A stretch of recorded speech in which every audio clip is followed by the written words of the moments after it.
Hi guys, welcome back to our final video of our video series featuring one of our amazing titles that is also available on Sage Catalyst titled Project Management, Creating Sustainable Value. I'm Geraldine from Sage, and I'm excited today to cover one of the key and major problems actually that project managers face on a very regular basis, and that is called navigating uncertainties. Pretty much no project goes according to plan. So how can project managers actually manage and thrive in these kind of situations? Let's dive into Ask the Experts now. And Liv, let's start with you. What kinds of uncertainty do project managers typically face, and how do they navigate them?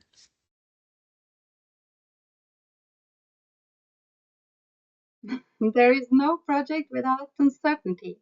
So doing projects, we need to embrace uncertainty, try to make sense of it and handle it in a wise and mindful and efficient manner. In essence, uncertainty refers to the consequences of the unknown. These consequences of what we do not know can be both positive and negative. The positive represents opportunities and the negative ones represent risk. There are many types of uncertainties as well as categorizations of them. Broadly speaking, we can draw a distinction between internal, external, and a distinction between soft, hard. While internal uncertainty refers to uncertainty related to the project itself, like goals, results, execution strategy, external uncertainty refers to uncertainty related to the context of the project, mainly the stakeholders. In the second distinction, the soft-hard one, the hard uncertainty relates to more technical matters of the project results, and soft uncertainty relates to the people involved in delivering the results. Do they have relevant competence, sufficient capacity, the ability to collaborate, and so on and so forth.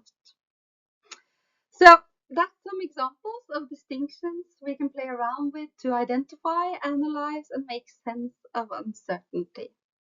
The next thing is obviously to develop a strategy for how to handle these uncertainties, take actions, adjust when needed, and learn as we move along.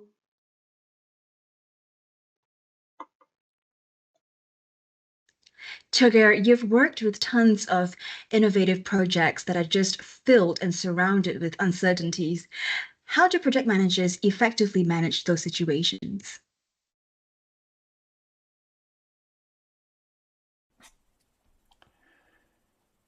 Innovation projects are a great example of navigating uncertainty because they often deal with new technologies, evolving markets, and untested approaches.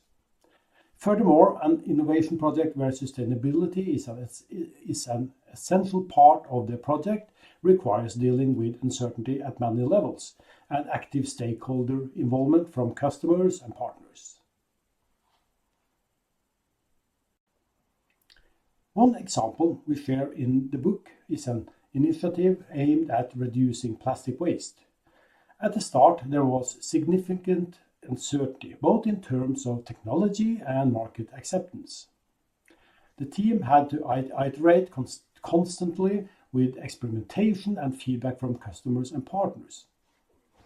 Furthermore, involving stakeholders throughout to ensure the project stayed on course was pivotal. It was really interesting to follow this specific project and see how changes and adjustments were made in the project period. Furthermore, the role of the project manager was very important. Keeping the stakeholders involved and dealing with uncertainty along the way. The project deliverance was quite different from how it seemed at the start. However, the aim of the project, reducing plastic waste, making it easy for the customer, and at the same time making the company profitable, was always in focus. The effects seems to materialize now after the project is over. So what is important is recognizing that failure isn't the end. It's part of the learning process. By setting up structures that allow for quick learning and iteration, teams can adapt to changes more effectively. Well, you may recall the figure of the circular economy, which was shown earlier. Well, here it is again as a reminder. And I want to focus on just one aspect of the figure, especially the loop from raw materials to design to production. But first, here's another image. I used to work in this building.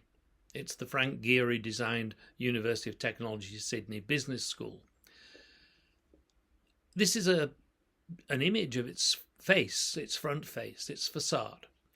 If I showed you an image of its side faces or its back face, it looks very different. The building is not at all conventional. But it was a building that was created both as an innovative piece of architectural design, but also as a piece of work which created sustainable value. Now, how was it able to do that? Well, the key ingredient was a specific technology, a digital technology of software known as CATIA. This was technology that was developed in the aircraft building industry, which was adopted by Gehry partners, spun off into a separate company called Gehry Technologies. And the CATIA technology enabled the building to be built with minimal waste. It was built with great efficiency because the inputs of materials and the placement of the materials in the building, the structure and design of the building were very, very closely correlated. It's an example of a sustainable technology in practice, as well as one which is highly innovative and actually quite controversial at the time. Some commentators likened it to 2 paper bags with holes punched in them. I actually like it very much. I think it's really, really quite beautiful.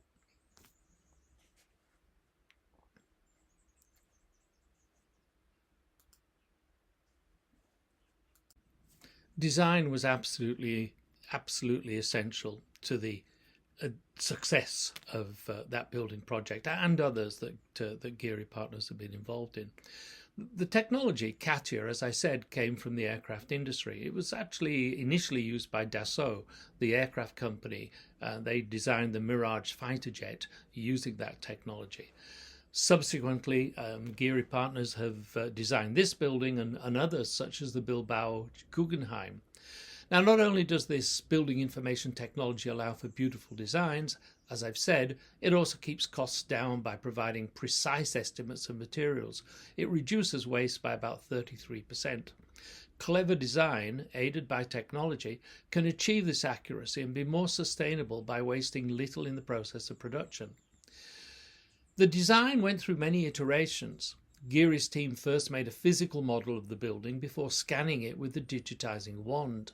The data from this procedure was inputted into the CATIA software, which creates parametric vector curves and 3D surfaces established by mathematical functions.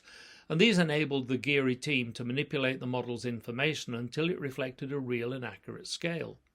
Using the design, they were able to specify the exterior panel construction in titanium, a project twice as expensive as steel, but they used only half as much volume of the material. The project came in on budget, it came in on time, and its delivery was due in part to the use about 33% less wastage of materials, as I've said, compared to a non-digitally designed building.